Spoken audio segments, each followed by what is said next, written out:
నియోజకవర్గాల్లో రూపాయలు 200 కోట్లతో యంగ్ ఇండియా స్కూల్ నిర్మిస్తున్నామని డిప్యూటీ సీఎం బట్టి విక్రమార్క తెలిపారు.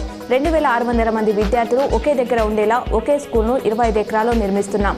గత సర్కార్ ఎస్సీ గురుకులాలను వెలివేసినట్లు ఊరి చివర ఏర్పాటు చేసింది. సొంత భవనాలు లేకుండానే గురుకులాలు నిర్వహించింది. పసుపు రైతు సంక్షేమానికి కృషి చేసిన ఎంపీ అరవింద్ బోర్డు సాధించడాన్ని ఓర్వలేక బాల్కొండ ఎమ్మెల్యే వేముల ప్రశాంత్ రెడ్డి విమర్శలు చేస్తున్నారని పసుపు బోర్డు చైర్మన్ పల్లె గంగారెడ్డి ఆరోపించారు.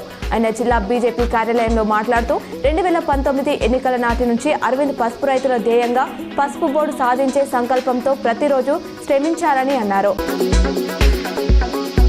తెలంగాణ రాష్ట్ర దేవాదాయ శాఖ పరిధిలో ఆలయాల్లో విధులు నిర్వహిస్తున్న అర్చక ఉద్యోగులకు ఇతర కార్పొరేషన్ ఉద్యోగుల తరహాలో పదవి విరమణ అనంతరం పెన్షన్ అందించేందుకు అర్చక సంక్షేమ బోర్డు ఆమోదం తెలిపింది.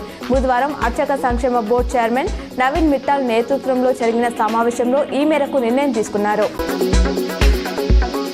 మహబూబ్ నగర్ లో కొత్తగా ఆర్జీయూకేటీ క్యాంపస్ త్రిబుల్ ప్రారంభిస్తున్నట్లు రాష్ట్ర ప్రభుత్వం తెలిపింది. 2025-26 విద్యా సంవత్సరానికి ఇందులో అడ్మిషన్లు స్వీకరిస్తున్నామని పేర్కొంది. ఈ క్యాంపస్ లో CSC, AI, machine learning, CSC, data science కోర్సులు అందుబాటులో ఉంటాయని వెల్లడించింది. యంగ్ ఇండియా ఇంటిగ్రేటెడ్ రెసిడెన్షియల్ స్కూళ్లపేట రూపాయలు 1000 కోట్లు దండుకోవాలని కాంగ్రెస్ ప్లాన్ చేస్తుందని హరీష్ రావు ఆరోపించారు. ఒక్కో స్కూల్ను 80 నుంచి 100 కోట్లతో నిర్మిస్తామని 2024 జూలైలో బట్టి విక్రమార్క ప్రకటించారు. ఈ నెల 2వ వారంలో 135 నుంచి 150 కోట్లతో టెండర్లు ఖరారు చేశారు. ఈ నెల 27న 20 స్కూళ్లకు 4000 కోట్లు మంజూరు చేస్తూ జీవో ఇచ్చారు.